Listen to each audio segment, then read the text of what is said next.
Your Fantastic Elastic Brain by JoAnn Deak and illustrated by Sarah Ackerley. The average person's short-term memory can hold 7 digits at a time. I think I can remember this number.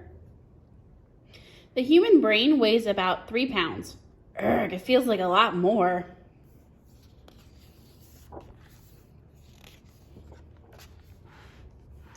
What does your brain do? Does it fill the space between your ears? Well, yes, but your brain can do so much more. Hello in there. All I see is pink stuff.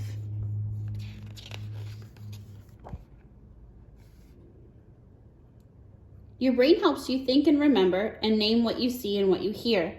It lets you move your body and feel both touch and emotions. The brain does all the things that make you, you.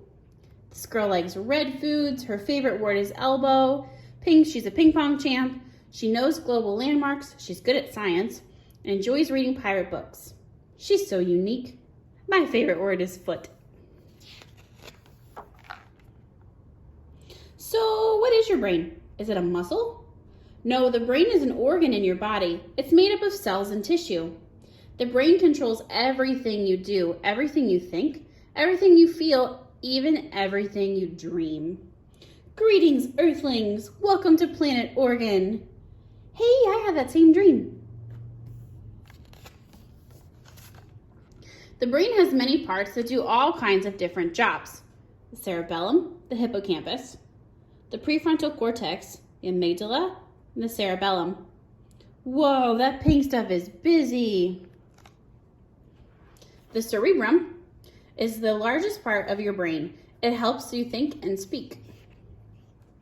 The cerebellum is a small part at the back of the brain that helps your muscles coordinate your movement and your balance so that you can walk, ride a bike, and play tag. Prefrontal cortex. The prefrontal cortex, PFC for short, is the part of your brain behind your forehead. It lets you make plans and decisions. Mystery meat or secret soup? Decisions. Hippocampus. The hippocampus is at the center of your brain. It works like a file cabinet to help you store and find memories. Found it! Cheese. Amygdala. The amygdala is a tightly packed group of cells deep within the center of your brain that controls your emotions. This is like on Inside Out, where all the characters were together in Inside Out, inside Riley's brain. That's the amygdala. Neurons. Neurons are everywhere in your brain. They are tiny brain cells that make electrical signals to send messages to other cells in your body telling them what to do. Amygdala sounds like almond. I could see how it got that name. When you were born, you were very little. Your brain was small and not strong. As you get older, your brain grows and gets stronger. As part of your body, your brain grows and learns to do new things. And you can make your brain do even more. Your brain grows very fast during the first 10 years of your life. This is the magic decade when you can help your brain grow faster and more powerful. Just like lifting weights helps your muscles get stronger, learning new things strengthens your brain. You can give your brain a good workout by trying to learn many different things. Like elastic bands that stretch when you pull them, even things that are hard at first, or that you don't like to do, or that you don't do very well, get easier when you keep trying. Think about the first time you played soccer. You probably couldn't kick the ball or make many goals, but as you kept going to practice, you learned more about the rules of the game and followed your coach's directions. The muscles in your legs and feet got stronger, your movements were more coordinated, and you could run farther and faster. Learning more and practicing what you learned let you play better and have more fun. Practice really does make perfect, or at least much better.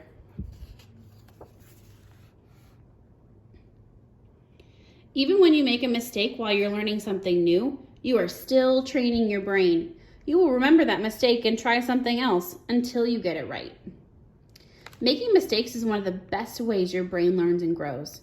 If you aren't willing to risk being wrong, you won't take the chances that stretch your elastic brain. You can stretch the part of your brain that controls your feelings too.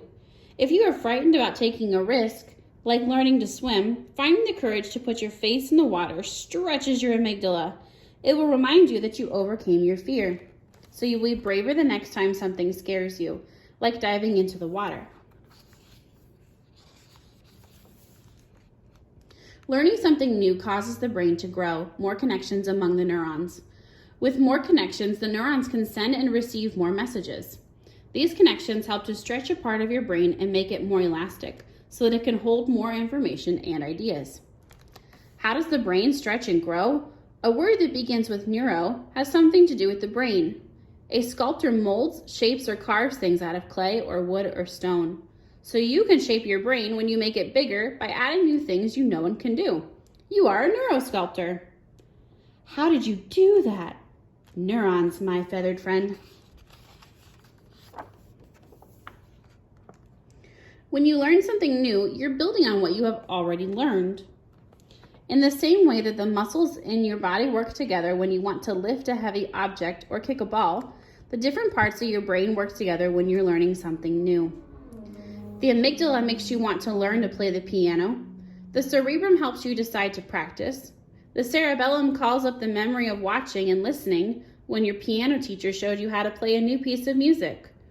Then your cerebellum sends messages through neurons to the muscles in your wrists, hands, and fingers so that you can hit the right notes.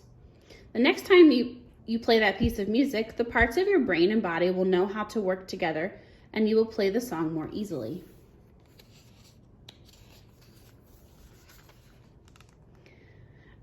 The brain that makes you really is an amazing organ. It controls what you think, do, feel, and remember. Your brain is growing very fast during your first 10 years of life, and now we know that you can help it grow. When you try hard to learn something new, connections grow from neurons and attach to other neurons. Then your brain can send messages faster, making part of your brain bigger and stronger.